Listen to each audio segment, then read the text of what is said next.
તો રાજકોટ શહેરમાં પેટ્રોલ ખૂટી પડ્યાની અફવાને કારણે અનેક પેટ્રોલ પંપો પર લોકોની ભારે ભીડ જોવા મળી હતી।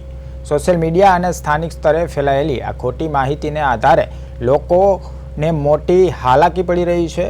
પેટ્રોલ પુરાવવા માટે ઉમટી પડ્યા હતા લોકો, જેને પરિણામે શહેરમાં ટ્રાફિકની સમસ્યા પણ સર્જાઈ હતી। માત્ર અફવાઓના આધારે લોકો ગભરાઈને પેટ્રોલનો સંગ્રહ કરવા માટે પેટ્રોલ પંપો પર પહોંચી રહ્યા હતા। ત્યારે તંત્ર દ્વારા લોકોને અપીલ કરવામાં આવી છે કે અફવાઓથી દૂર રહેવું અને માત્ર સત્તાવાર માહિતી પર જ વિશ્વાસ કરવો।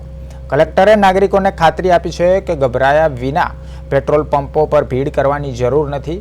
વહીવટ તંત્ર સરકાર આપવો જોઈએ।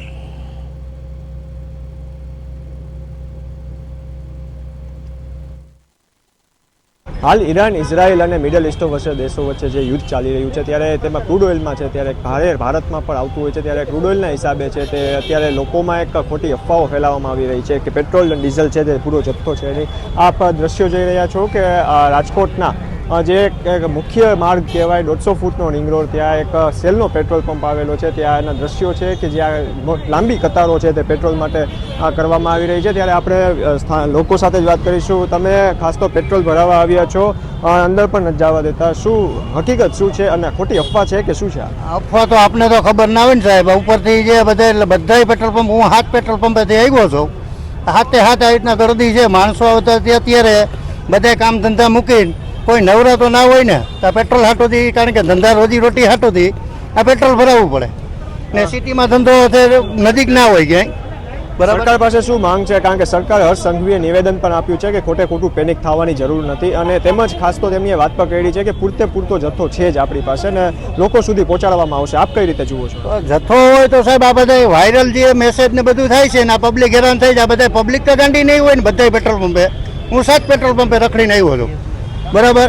નાના મોવા રોડ ઉપર નાયરા પેટ્રોલ પંપ બપોરે બંધ થઈ ગયો પેટ્રોલ ડીઝલના હિસાબે, આ રૈયા રોડ ઉપર નાયરા પેટ્રોલ પંપ છે એ બંધ થઈ ગયો, અત્યારે પેટ્રોલ ખલાસ થઈ ગયું।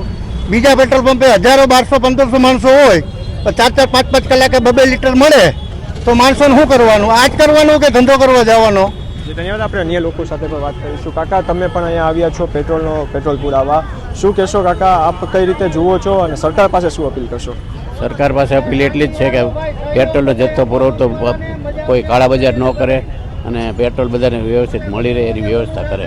કાકા, સૌપ્રથમ તો હું તમને પૂછીશ કે આપ કઈ રીતે અહીંયા આવ્યા છો? કારણ કે લોકો દ્વારા ખોટી અફવાઓ પર ફેલાવવામાં આવતી હોય છે, તેને કઈ? હું ત્યાં બાજુમાં જ રહું છું, એટલે મારે તો પેટ્રોલ પુરાવાનું જ હતું, નીકળો તો લાઈન હતી, તમે ઊભા રહી જાય તો વારો આવે ને તો કાલે મારે રૈયા ચોકડી પાસે પછી જ તો ખાલી થઈ ગયું છે પેટ્રોલ, તો હવે આ પુરાવવું તો પડે ને। હવે અમારે ડીઝલની તકલીફ હાલી તો કે નહીં, એટલે પેટ્રોલ સિવાય તો હાલે જ નહીં।